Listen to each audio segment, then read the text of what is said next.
ভগবদ গীতায় শ্রী ভগবান অর্জুনকে উদ্দেশ্য করে সমগ্র মানব জাতিকে বলেন, হে অর্জুন, আমার দ্বারাই এই সমগ্র জগতের সৃষ্টি হয়েছে। সৃষ্টির পূর্বেও আমি ছিলাম এবং সবকিছু ধ্বংস হয়ে যাওয়ার পরেও আমি থাকব। আমার মধ্যেই সবকিছু অবস্থান করে আছে এবং আমিও সবকিছুর মধ্যেই অবস্থান করে আছি। তুমি যা কিছু দেখতে পারো, স্পর্শ করতে পারো, স্বাদ গ্রহণ করতে পারো, শুনতে পারো, সেই সবই আমি।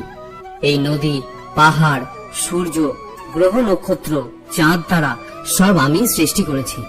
আমি ভগবান, শয়তান, রাক্ষস এবং মনুষ্যকেও সৃষ্টি করেছি। হে অর্জুন, আমি জলের রস, চন্দ্র সূর্যের জ্যোতি, চার বেদের ওঙ্কার, আকাশের শব্দ এবং মনুষ্যের মধ্যে পুরুষাকার রূপে বিরাজ করি। সর্বভূতের হৃদয়স্থিত সকল জীবের আত্মা আমি এবং সর্বভূতের আদি, মধ্য ও অন্তও আমি। আমি সর্বব্যাপী, সবকিছুর মধ্যেই আমি আছি।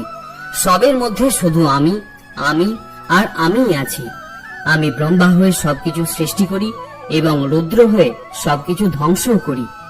আমি এভাবেই সৃষ্টি ও ধ্বংস করতে থাকি, যাতে মনুষ্য জন্ম মৃত্যু চক্র থেকে মুক্ত হতে তৎপর হয় এবং আত্মা পুনরায় পরমাত্মায় অর্থাৎ আমাতেই বিলীন হতে পারে। হে কৌন্তেয়, সত্য, রজ ও তম এই তিন গুণ আমার থেকে উৎপন্ন হয়েছে, কিন্তু আমি নিজে এই তিন গুণের প্রভাব থেকে মুক্ত, অর্থাৎ আমি এই তিন গুণেরও অতীত। এই তিন গুণের প্রভাবে এই সমস্ত জগতের প্রাণীসমূহ মোহিত হয়ে আছে। তাই এই ত্রিগুণের অতীত অবিনাশী আমাকে তারা জানতে পারে না, কারণ আমার অতি অদ্ভুত এই ত্রিগুণাত্মিকা মায়া অত্যন্ত দুস্তর। কিন্তু যারা কেবল নিরন্তর আমার ভজনা করে, তারা এই দুস্তর মায়া উত্তীর্ণ করতে পারেন, অর্থাৎ সংসারের বন্ধন থেকে মুক্ত হতে পারেন। আমি জন্মরহিত অবিনাশী স্বরূপ এবং সর্বভূতের ঈশ্বর হওয়া সত্ত্বেও নিজ প্রকৃতিকে অধীন করেই স্বীয় যোগমায়া দ্বারা নিজেকে সাকার রূপে সৃষ্টি করে থাকি এবং জগৎকে উদ্ধার করার জন্য জনসমক্ষে প্রকট হই। যদি আমরা শ্রীকৃষ্ণ কথিত শ্রীমদ্ ভগবদ গীতাকে বিশ্লেষণ করি, তাহলে আমরা বুঝতে পারব শ্রীমদ্ ভগবদ গীতা মূল সার কথা হলো তিনটে। প্রথম হলো সকল কর্মকে ঈশ্বরের চরণে সমর্পণ, দ্বিতীয় হলো ফলের আকাঙ্ক্ষা বর্জন এবং তৃতীয় হলো কর্তৃত্ব অভিমান ত্যাগ করা। আত্মনিবেদনেই গীতার আরম্ভ এবং আত্মসমর্পণেই গীতার সমাপ্তি। ভগবান অর্জুনকে উদ্দেশ্য করে সমগ্র মানব জাতিকে বলছেন, তপস্বিভ্যে ধিকো যোগী জ্ঞানীভ্যেবি মতোধিক কর্মেভ্যশ্চাধিকো যোগী তস্মাদ যোগী ভবার্জুন। যোগী তপস্বীগণ অপেক্ষা শ্রেষ্ঠ, শাস্ত্রজ্ঞ পণ্ডিতগণ অপেক্ষাও শ্রেষ্ঠ এবং কর্ম অনুষ্ঠান যারা করেন তাদের থেকেও শ্রেষ্ঠ। অতএব হে অর্জুন, তুমি যোগী হও। যোগী নামোপি সর্বেষাং মদ্গতেনা অন্তরাত্মনা শ্রদ্ধাবান ভজতে ইয়ো মাম সমে যুক্ত তমো মতা। যিনি শ্রদ্ধা সহকারে মদগত চিত্তে আমার ভজনা করেন, তিনি সবচেয়ে অন্তরঙ্গ ভাবে আমার সঙ্গে যুক্ত এবং তিনি সমস্ত যোগীদের মধ্যে শ্রেষ্ঠ। এটি আমার অভিমত। কর্মণ্যেবাধিকারস্তে মা ফলেষু কদাচনা মা কর্মফল হেতুর্ভূমা তেসঙ্গ হস্ত কর্মণি। হে অর্জুন, কর্মেই তোমার অধিকার, ফলে নয়। অতএব কর্মফলের আকাঙ্ক্ষা না করে তুমি কর্ম করে যাও। আবার কর্ম ত্যাগেও যেন তোমার প্রবৃত্তি কখনো না হয়। যোগস্থ কুরু কর্মাণি সঙ্গম ত্যক্ত্বা ধনঞ্জয় সিদ্ধা সিদ্ধ সমো ভূত্বা সমত্যাম যোগ উচ্যতে। হে ধনঞ্জয়, তুমি আসক্তি ত্যাগ করে এবং সিদ্ধি ও অসিদ্ধিতে সমভাবাপন্ন থেকে যোগস্থ হয়ে সকল কর্ম করো। এই সমত্বকেই যোগ বলা হয়। ভগবান শ্রীকৃষ্ণ অর্জুনকে বলেন যে তোমার অধিকার শুধু কর্ম করার জন্য, ফল ঈশ্বরের হাতে। এই কারণে না তো কর্ম থেকে পলায়ন করা উচিত আর না তো কর্মফলের আশা করা উচিত। যে স্বাদ গ্রহণ করা থেকে মুক্তি পাওয়ার জন্য আহারকেই ত্যাগ করে, বাস্তবে তার মন থেকে স্বাদের লালসা কখনোই যায় না। কিন্তু সেই ব্যক্তি উত্তম যে আহার ত্যাগের পরিবর্তে স্বাদ গ্রহণের লালসাকেই ত্যাগ করে ফেলেন। একজন কর্মযোগী নিজের মনে সমস্ত লালসাকেই ত্যাগ করেন। জীবনের কর্তব্যবোধে কর্ম নিশ্চয়ই করেন, কিন্তু কোনো কার্যে আবদ্ধ হন না। অর্থাৎ যে ব্যক্তি নিজের কর্ম থেকে প্রত্যাশা, আকাঙ্ক্ষা প্রভৃতি ত্যাগ করেন, তারই কার্য পূর্ণ হয় এবং সফলতা পায়। যার মন সফলতা ও বিফলতায় সমভাবাপন্ন থাকে, এইরূপ ব্যক্তিকেই কর্মযোগী বলা হয়। এবং এরূপ ব্যক্তিরাই জীবনে বারবার সফল হয় ও সুখী হয়। হে অর্জুন, আশায় কামনার উদ্ভব হয়, কামনা থেকে অসন্তোষের উদ্ভব হয়, অসন্তোষ থেকে ক্রোধ উৎপন্ন হয়, আর ক্রোধ থেকে মোহের জন্ম নেয়। মোহে মানুষ আচার ব্যবহারের জ্ঞান ভুলে যায়, জ্ঞান ভুলে গেলে বুদ্ধি চলে যায়, মানুষ অনুচিত কার্য করতে থাকে এবং সমাজ এইরূপ ব্যক্তির শত্রুতে পরিণত হয়। অন্তিমে এরূপ ব্যক্তির পূর্ণতায় পতন ঘটে। তাই হে অর্জুন, সমস্ত কর্ম তুমি মনে মনে আমাকে সমর্পণ করে সমবুদ্ধিরূপ যোগ অবলম্বন করো। মত পরায়ণ হয়ে সর্বদা আমাতে চিত্ত নিবদ্ধ রাখো, তাহলেই তুমি আমার কৃপায় সনাতন অবিনাশী পরম পদ প্রাপ্ত হবে। তাই আমরা দৈনন্দিন জীবনে যাবতীয় যা কর্ম করি, সকল কর্মই নিজের ইষ্টের চরণে বা ঈশ্বরের চরণে সমর্পণ করব।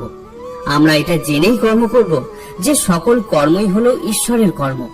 আমরা ঈশ্বরের হাতের যন্ত্র স্বরূপ। তিনি আমাকে দিয়ে যা করান আমিও তাই করি। বাজিকর যেমন পুতুল নাচায়, অনেকটা সেই রকম। এখানে পুতুলের কোনো কর্তৃত্ব থাকে না, সকল কর্তৃত্বই হলো বাজিকরের। কর্ম যদি ইষ্টের বা ঈশ্বরের হয়ে থাকে, তবে ফলও ঈশ্বরের, আমার নয়। অর্থাৎ ফলের কোনো আকাঙ্ক্ষাই আমাদের মনের মধ্যে থাকা উচিত নয়। এইভাবে চললে পাপ বা পুণ্যের ফলভোগী আমরা হব না। আমি কর্ম করি এরূপ আমিত্ববোধ না রেখে কর্ম করা উচিত। সাধক রামপ্রসাদ গানের মাধ্যমে আমাদের বলেছেন, তোমার কর্ম তুমি করো মা, লোকে বলে করি আমি। অর্থাৎ সকল কর্ম ইষ্ট বা ঈশ্বর করাচ্ছেন আমাকে দিয়ে।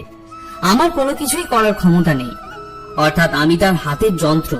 তিনি যেরূপ যন্ত্র চালনা করবেন আমি সেভাবেই চালিত হব। ভগবত গীতায় শ্রীকৃষ্ণ অর্জুনকে বললেন, গীতা মে হৃদয়ং পার্থ, গীতা মে সারমুত্তমম, গীতা মে জ্ঞানম মতৃজ্ঞং, গীতা মে জ্ঞানম ব্যয়ম। হে পার্থ, গীতা আমার হৃদয়, গীতাই আমার উত্তম সার ভাগ, গীতাই আমার অতুগ্র জ্ঞান, গীতাই আমার অব্যয় জ্ঞান। আমি গীতার আশ্রয়ে অবস্থান করি এবং গীতাই আমার উত্তম গৃহ। তাই এই গীতা জ্ঞানকে আশ্রয় করে আমি ত্রিলোক পালন করে থাকি। গীতা আমার পরম ব্রহ্মরূপা বিদ্যা, অর্ধ অঙ্গরূপা অক্ষরা, ইহা অর্ধমাত্রা অনির্বাচ্য পদার্থিকা। গীতা আমার পরম ব্রহ্মরূপিণী শ্রেষ্ঠ বিদ্যা, এ বিষয়ে কোনো সন্দেহ নাই। যিনি গীতার ধ্যান করেন, অতি বড় মহাপাপও তাকে কখনো স্পর্শ করতে পারে না। যদি কোনো ব্যক্তি গীতার একটি অধ্যায় সংযুক্ত হয়েও মৃত্যুবরণ করেন, তাহলেও তিনি পুনরায় মনুষ্য জন্ম প্রাপ্ত হয়ে পুনরায় গীতা অভ্যাস করে অন্তে পরম পদ প্রাপ্ত হন এবং উত্তমা মুক্তি লাভ করে থাকেন। যেখানে গীতা পুস্তক থাকে এবং নিয়মিত গীতা পাঠ হয়, সেখানে প্রয়াগ সহ সমস্ত মহাতীর্থ বিরাজ করে। যিনি এই ঘোর সংসার সাগর উত্তীর্ণ হওয়ার ইচ্ছা রাখেন, তিনি গীতারূপ নৌকার সাহায্যে অনায়াসে পার হতে পারেন। যেখানে গীতার আলোচনা, পাঠ বা শ্রবণ হয়, আমি স্বয়ং সেখানে অবস্থান করি। গীতা নাম উচ্চারণ করতে করতে যে ব্যক্তি দেহত্যাগ করে, তার পরমা গতি লাভ হয়। যিনি গীতার অষ্টাদশ অধ্যায় প্রতিদিন নিবিষ্ট চিত্তে পাঠ করেন, তিনি ব্রাহ্মী স্থিতি লাভ করেন এবং পরম পদ লাভ করেন। যে কোনো কর্ম সম্পাদন করার পূর্বে গীতা পাঠ করলে সেই কর্ম নির্দোষ হয়ে পূর্ণতা প্রাপ্ত হয়। ভগবদ গীতার সপ্তম অধ্যায়ের প্রথম শ্লোকে ভগবান বলছেন, ময়া শক্ত মনঃ পার্থ, যোগম যুঞ্জন মদাশ্রয়, অসংশয়ম সমগ্রম মাম, যথা জ্ঞাস্যসি তচ্ছৃণু। এখানে অর্জুনের সাথে আমরাও জানতে চাই যে কিভাবে ভগবান অর্জুনকে ভৌতিক জ্ঞানের পথ পার করে নিঃশ্রেয়সের মার্গে নিয়ে যান। একইভাবে আমাদেরও জাগতিক সমৃদ্ধির সাথে সাথে জীবনকে পরম কল্যাণ ও আধ্যাত্মিক শান্তির পথে নিয়ে যাওয়া উচিত। জ্ঞানের অর্থ হলো জানা এবং বিজ্ঞানের অর্থ সেই জ্ঞানকে অনুভব করা। আমরা রসগোল্লার উদাহরণ দিয়ে এটা বুঝতে পারব। আমরা জানি রসগোল্লা কেমন খেতে হয়। এটা এক প্রকারের মিষ্টি যা চিনির রসে ডুবিয়ে তৈরি করা হয়। এর সমস্ত প্রক্রিয়া, এর সমস্ত স্বাদের বৈশিষ্ট্য জানার পরেও যতক্ষণ না আমরা এটির স্বাদ গ্রহণ করছি, যতক্ষণ না আমরা এটি আমাদের জিহ্বায় রাখছি, ততক্ষণ আমরা এটির স্বাদ অনুভব করতে পারি না। একইভাবে ভগবান ভগবদ গীতার মাধ্যমে পরমাত্মাকে জানার পথটি অবারিত করে দিয়েছেন। আমরা নিজের আত্মস্বরূপকে ভুলে গেছি। আমরা ভুলে গেছি যে আমাদের একটি রূপ আছে যা অন্তঃকরণে থেকে চৈতন্য রূপে প্রবাহিত হচ্ছে, এবং সেই ভুলে যাওয়ার জন্যই আমরা এই সংসারকেই সর্বস্ব মনে করে এই সংসারের মোহে আসক্ত হয়ে পড়ি। নিজের আত্মস্বরূপ না জেনে, ভগবানকে না জেনে পরমাত্মার সাথে যুক্ত হওয়া অসম্ভব। শ্রী ভগবান বলেছেন যে আমার সাথে যুক্ত হয়ে আমার প্রতি আসক্ত হয়ে যাও, আমাকে নিমগ্ন হও। ভগবান বলেন যে তুমি আমাকে কিভাবে সম্পূর্ণরূপে প্রাপ্ত করবে, একাগ্রচিত্তে সেটা শোনো। আমরা পরমাত্মার উপাসনা করি, কিন্তু তবুও আমাদের মনে কিছু সংশয়, কিছু অজ্ঞানতা থেকে যায়। এই সমস্ত অজ্ঞানতা দূর করে, সমস্যা নিবারণ করে আমাকে চিনবে কি করে? কিভাবে সৃষ্টিকর্তাকে জানতে পারবে? যিনি এই জগতের ঈশ্বর, তাকে কিভাবে জানবে? এই সমস্ত কথা আমার থেকে শুনে নাও। এই প্রসঙ্গে একটি গল্প আছে। একবার 4 জন অন্ধ লোক একটি হাতিকে জানার চেষ্টা করে। প্রথম জন হাতির লেজটিকে স্পর্শ করে বলে যে মনে হয় হাতিকে সাপের মতো দেখতে। দ্বিতীয় জন হাতির পা স্পর্শ করে বলে যে হাতিকে দেখতে একটি স্তম্ভের মতো। তৃতীয় জন হাতির পেট স্পর্শ করে। তাকে যখন জিজ্ঞাসা করা হয় যে হাতি কেমন, সে তখন বলে এটা একটা ঢাকের মতো। তারা সবাই নিজের সীমিত জ্ঞান দিয়েই হাতির বর্ণনা করেছে। তখন একজন দৃষ্টিশক্তি সম্পন্ন ব্যক্তি সেখানে আসেন। তিনি বলেন, তোমরা হাতির যা যা বর্ণনা দিয়েছ তা সবই হাতির শরীরের বিভিন্ন অঙ্গ। ঠিক একইভাবে পরমাত্মাকে জানা এবং পরমাত্মার সম্পর্কে আবশ্যক জ্ঞানের মধ্যে পার্থক্য রয়েছে। পরমাত্মার সম্বন্ধে সম্পূর্ণ জ্ঞান একমাত্র পরমাত্মার কাছ থেকেই পাওয়া যায়। তাই পরমাত্মার স্মরণে আশ্রয় না নিলে পরমাত্মার পূর্ণ জ্ঞান প্রাপ্ত হবে না। তাই ভগবান প্রথম শ্লোকেই একথা বলেছেন। এখানে মহাভারতের দ্রৌপদীর প্রসঙ্গ আসে। যখন পাশা খেলার সভায় তার বস্ত্রহরণের অপচেষ্টা হয়, তখন তিনি নিজের স্বামীদের কাছ থেকে রক্ষা প্রার্থনা করেছিলেন। তারপর তিনি পিতামহ ভীষ্ম, আচার্য দ্রোণ, এমনকি ধৃতরাষ্ট্রের কাছেও সাহায্য চান, কিন্তু কেউ তাকে সাহায্য করেননি। তখন তিনি সমগ্র সৃষ্টির কাছে আশ্রয় প্রার্থনা করেছিলেন, কিন্তু কেউ তাকে সাহায্য করতে এগিয়ে আসেননি। যখন দ্রৌপদী দেখলেন যে কেউ তাকে সাহায্য করতে আসছে না, তখন তিনি পরমাত্মার নিকট আশ্রয়ের জন্য আর্তস্বরে প্রার্থনা করলেন, হে হরি অভয়ম, হে কৃষ্ণ অভয়ম, অর্থাৎ হে কেশব, আমাকে এই লজ্জা থেকে রক্ষা করুন। যখন সমস্ত আশ্রয় ত্যাগ করার পর সংসারে তার কাছে একটি মাত্র আশ্রয় অবশিষ্ট ছিল, তখন শ্রীকৃষ্ণ ছুটে এসে তাকে এই লজ্জা থেকে রক্ষা করলেন। এই শ্লোকের জুনজান মাদাশ্রয় শব্দটির অর্থ বুঝতে হবে, এবং এই কারণেই ভগবান এখানে পরমাত্মাকে বুঝতে এবং সংশয়মুক্ত হয়ে তার শরণাগত হতে বলেছেন।